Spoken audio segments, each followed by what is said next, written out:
Guys, welcome back to another episode of the Ike MMA show or the Ike MMA podcast. I'm rejoined in studio with the man himself, Mr. Shemrock Bjj. Shem, how are you doing? Like that. I mean, how are you feeling? I gave you the introduction, but with the way things are now, especially last year towards the tail end of last year, everybody knows who you are. You don't need any intro. If you say so. Well, you don't. I mean, come on, everybody knows your name, and you've stayed active, and of course your backstory as well about all the stuff you had to go through right up until this point. Oh, What'd you say? no, sorry, I said that everybody knows who you are, especially in the city of Liverpool, Yeah. where you're coming from, where you're fighting out of, and so that's basically the point I was making. You don't need any intros. People here, especially in the UK and Irish and mixed martial arts scene, they know who you are. So, just by seeing you, they know your name. You don't need introduction. That's basically what I'm saying. Sick guy. Well, look, after your two wins last year, contenders and the FCC mixed martial arts, how are things? How are you feeling? How are things now? Um, yeah, I'm on top of the world, lad. I'm good. That's it. Yeah.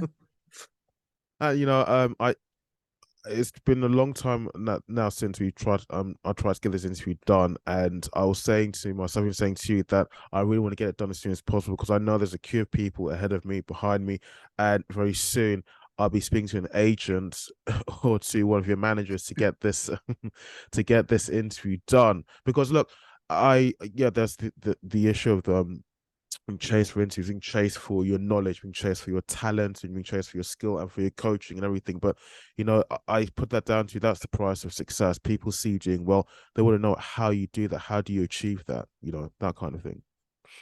Yeah. I'll be doing paid interviews only soon.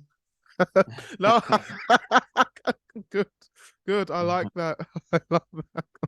I like that. Um, No, listen, lad. and I also saw on Instagram that's you're now the new face of Octagon MMA. Yeah, man. I've Good. signed a 4-fight deal with Octagon, and I'll be fighting at least at least 3 times this year. You'll see me out. Nice, nice. Very Uh, nice. No, that's awesome. That's very good news. Very good news. I love that. Um, I was listening to an interview you had earlier with, I think it's MMA all the way, and I did want to something that did intrigue me is what is, as in, the secret to your success, and just how you go about fights. Is that, of course, there's the standard, you make weight, stay in a healthy diet, stay active, spar, make sure you get plenty of rest and sleep. But is there any one thing that you do that you always do before a fight? Is it prayer, or is it I don't know, is it just one particular component that you always keep in mind, that you always do before in the run up to any fight you're going to be competing in? um, Not really, lad. No, I like to have a sleep. That's about it. Like I don't really like to take it too serious. I don't like to put too much pressure on myself until I get there. Once I get to the venue, it's strictly business. But Mm-hmm. before that, I just like to treat it like it's another day. And I wake up in the morning, I do a light little workout to wake myself up. I have a nap through the day. I make sure to eat good, drink loads of water. But I just try and not really put too much thought about tonight, or stress. And then once I get there, I'm dialed in and I just warm up and just have fun, lad. I love what I do, so it doesn't really. It's not like I build it up to be something super scary. Mm-hmm. I'm happy to get in there. Of course, I'm nervous when I do it, Ah, but okay. it's what I train for, isn't it? No, no, of course, definitely. You always make sure that your confidence always greatly overshadows any nerves you may have before you step into the octagon of the cage. Sometimes it might be the other way around, but you just got to fight scared then if that's the case. But the more you do it, the less scared you'll be, but you'll never be less nervous. The nervousness is the same. You can't take that away. Or sometimes it might be more because the fight means more to you, but the nervousness doesn't really go away. The fear, the more you do it, the less scared you are because you know the outcome if you believe in yourself anyway. Yeah, that is true because people do it's something that I even fall into the trap of. You know, people may complain that a fighter's not doing this or a fighter's not performing to their best, so on. But I do wonder if you were in their shoes and walking into the octagon, or at least in the whole process, preparing for the fight and for the making weight camp, just doing everything, knowing that at the end of it, you've got to make sure that you win, just to make sure that everything you did in the run up to that was not put in vain. You know, would you still be criticizing and complaining? I mean, you're not in their shoes, so you don't have to take all the beatings, and you know. So I try to really watch what I say and watch how I react to certain things that I see. You know. Yeah, a lot of people they don't realize that they just think, "Oh, I could do that." Oh, he's shit. Or why didn't he just get back to his feet? Or he doesn't want it enough. Or he's finished him when someone takes a loss. But most people that speak like that are casual fans. A Yeah. guy can take 4 losses in his career and then come back and go on to be UFC champion. Or we've seen crazy things like Yeah. people like Masvidal who never had a good start, or Jan who maybe never had the best start in the UFC, and then need to come turn it around and come to be a big star. So I don't really listen to the casual fans, lad. Like you just listen to your coaches and you know your level from who you train with. Excuse me. You never had that situation yourself, or know anyone in your, as in anyone you train with, you spar with, who's had that sort of situation? Maybe it'll be outside of a fighting or combat sporting related environment. Say you're at the pub, the supermarket, the train station, the town centre, and someone recognizes you from off the telly, as they say. And they say, oh, there's that guy or lass, whoever, who lost that fight years. She's a shit fight. That's never, you never seen that firsthand. It never happened to you first. My description Nah, maybe wasn't great. listen. That shit happens all the time. But Mm. do you think that happens face to face? You see, Never, because they'll chat excuse shit me. behind your back, but when they see you in public, they'll ask you for the picture, or they'll be like, "You all right, lad?" And that's how people work. Yeah, But they'll yeah. say it online. Oh They never yes, say it to yeah. your face. No, you're right. We're living in that sort of time now that people will be so vicious and ferocious online with their words, but in real life, you rarely ever get anyone that will actually say it to the other person's face. You know? You make a very good point. Too many people will have gone too long without getting punched in the face. That's why. Mm, definitely, definitely. Now, when you won your fights at the FCCMMA against Thompson, I remember in your speech that you referred to Dana White in the UFC, that you know that they're watching your win and finish, and that, you know, I believe that they were definitely. There's no way that they weren't. One way or the other, the world would have gone back to Dana White. But I mean, Well, and Fight not Pass shared it. sorry, UFC Fight Pass shared it. So no. Of course, I'm sure there's no way that Dana White would not have seen your performance that night. What I'm saying is that this is not to kind of like put you off. And it kind of relates to something else I'm going to ask you later on. But with the way things are now with the UFC, there's nothing that will kind of nudge you in the direction of going to another promoter. And I say this almost as in I'm playing devil's advocate, maybe. what do you mean? No, as in the UFC, there's the issue of the fighters pay. Although of course they're like the superstar brand of mixed martial arts. And there's the issue of the judging, that people don't like how they judge the fights, and there's the issue of Dana White and you know, the issue he had with his wife on New Year's Eve. Mm. Um, none of that puts you off, as in you wouldn't like set your sights and say another promoter that might, maybe you may not get the star power that I believe you do deserve, but they would pay you better and financially you'd be well looked after. I've said it always from the beginning. I don't do this for money. I don't care about money. Mm. If I would fight for if I would started to do this for money, I'd be in another job, I'd be in another career, and I'd definitely be richer than I am now as a fighter. Like, I fight because I love to fight, and the highest organization, the highest level of MMA in the world, everyone knows the UFC, and that's UFC. why I aspire to fight in the UFC because I want to be able to show people I am the best in the world. Mhm. Simple as that. I'm happy to be with Octagon now, and I'm so thankful for the opportunity, and I couldn't be in a better place. But eventually, that's my dream and that's my goal.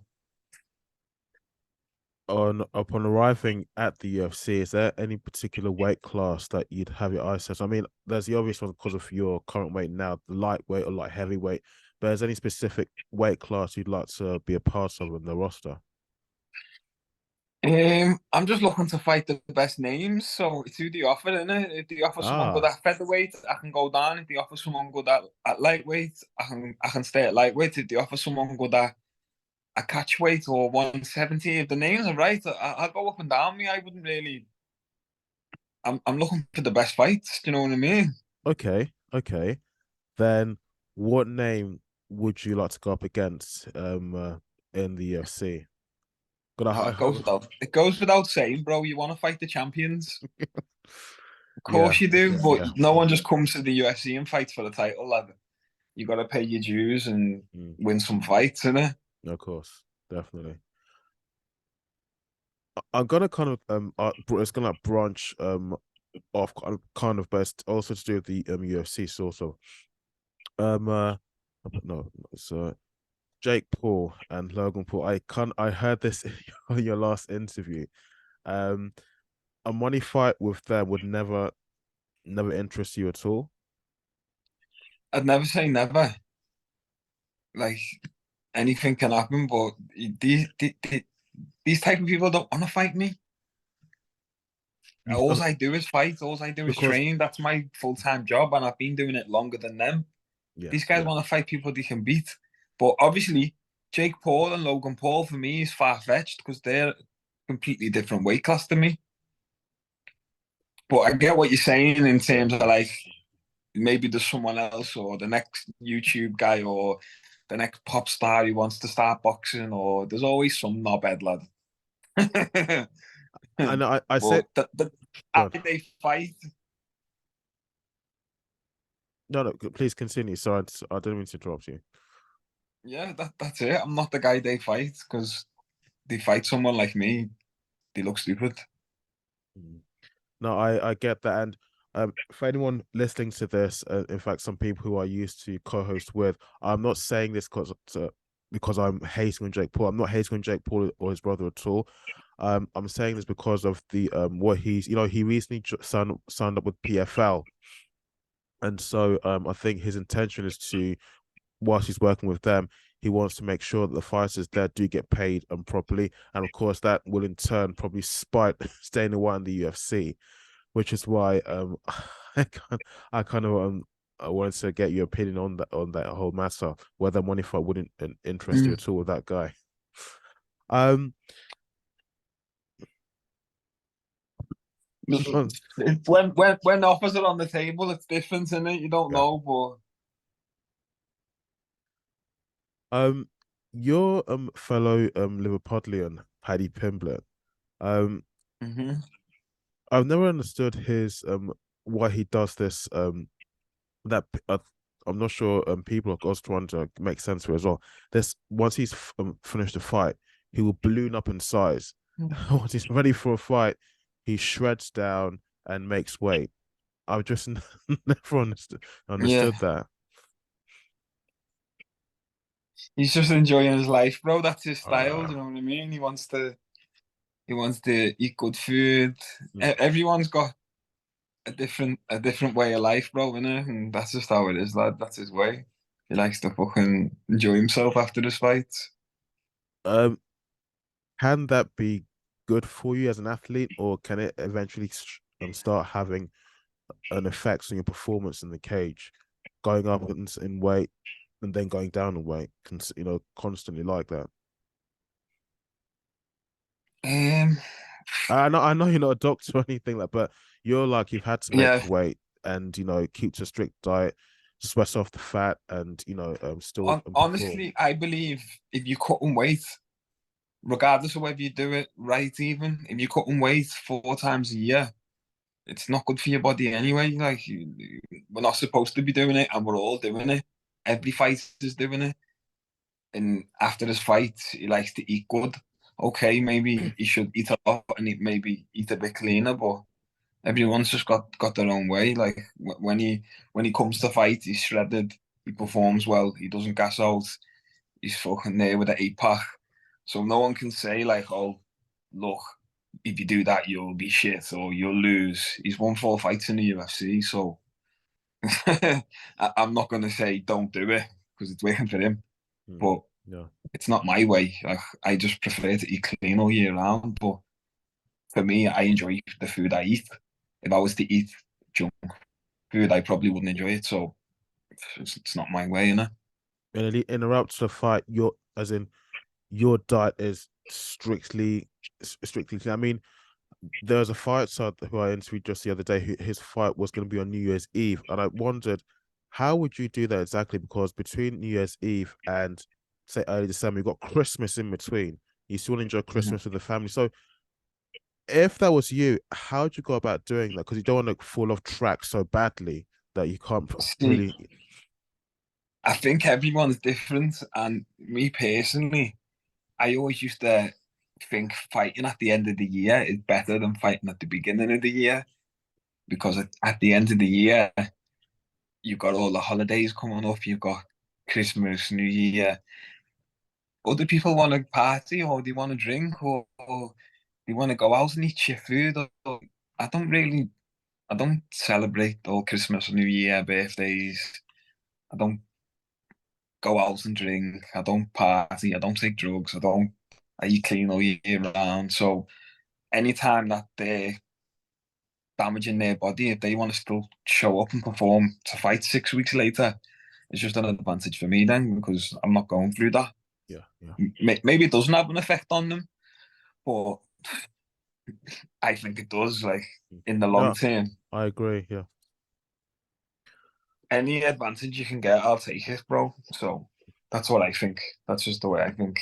After you retire, get fat, fucking party every day if you want, fucking do whatever you like. Uh-huh. But I Yeah. feel like now, as you want to still have an athletic career, then you got to sacrifice some things, innit?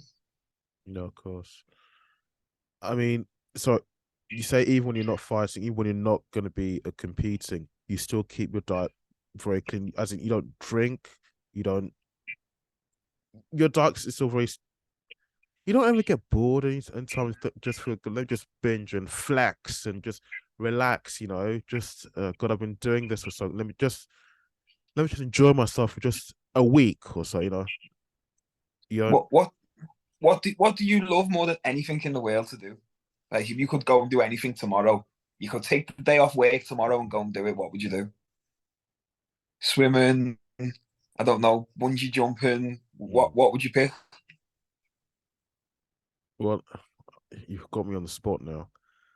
Um, Spend time with your family? Anything? spend time.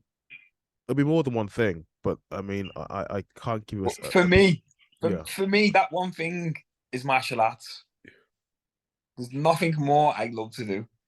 I'm not as good at anything else as I am at this. There's nothing that gets me as motivated. There's nothing that makes me as happy. Mm.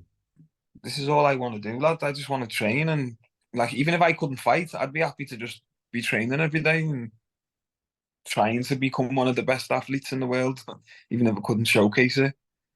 So the eating clean thing just comes hand in hand. Like I understand what it does for me performance. And I know when I eat something bad, I feel bad and I perform bad. Yeah, And then because I feel bad and I perform bad, it doesn't make me happy. Do you know what I mean? When I'm eating clean, I'm performing well and I'm feeling well, and ultimately it makes me happy in the long run. So it's a no-brainer for me. that's a really good answer. Really, really good answer. Mhm. Look, I followed your story for a long while, and I would listen to the interviews you've given to people and seen how you perform in the cage. You're good at what you do. You're a Mm, good mixed martial artist. You're still only thank you. 28. What? Oh, well, you're still very young. You're still very young. Have you never? I know you're very busy in your day and your schedule's always hectic, but have you not ever considered probably starting up your own podcast? Because you're clearly someone who's very intelligent, you've been through a lot, but I think maybe despite what's happened to you, it's always, it's made you smarter, made you a lot more intelligent. And well, I think many people would Maybe want, socially. sorry. Maybe socially. Well, I think that if you did start your own podcast, many people would listen because a lot of people would want to hear what you have to say. Since you're so successful with the mixed Mm. martial arts thing, many people, especially in combat sports, would want to hear your opinion on things with the judging and any other sorts of affairs that will be happening within the combat sporting scene. Do you know what? I've thought about loads of other avenues and I've had loads of opportunities thrown at me in the past and still currently now. And honestly, I like to just turn them all down and just Mm. focus on training. Like, I know it could be a good avenue and it could boost me profile and get me to the UFC quicker. Or I don't know, maybe in the long run it could do something like that for me. But will it make me a better martial artist? Will it take time away from me training? Like the time that I do have outside of the gym, I use it to sleep, to recover, to eat, and then do me physio stuff. And then I'm back in the gym. Like I don't really have much time as it is. And I feel like anything that kind of has me 1 foot in, 1 foot out, will it be as dedicated to me sport as I am now? So sometimes I feel like less is more. Just being able to only focus on training and nothing else. I don't have to worry about me. I like having a family, kids, and a wife. I don't have to worry about having a job.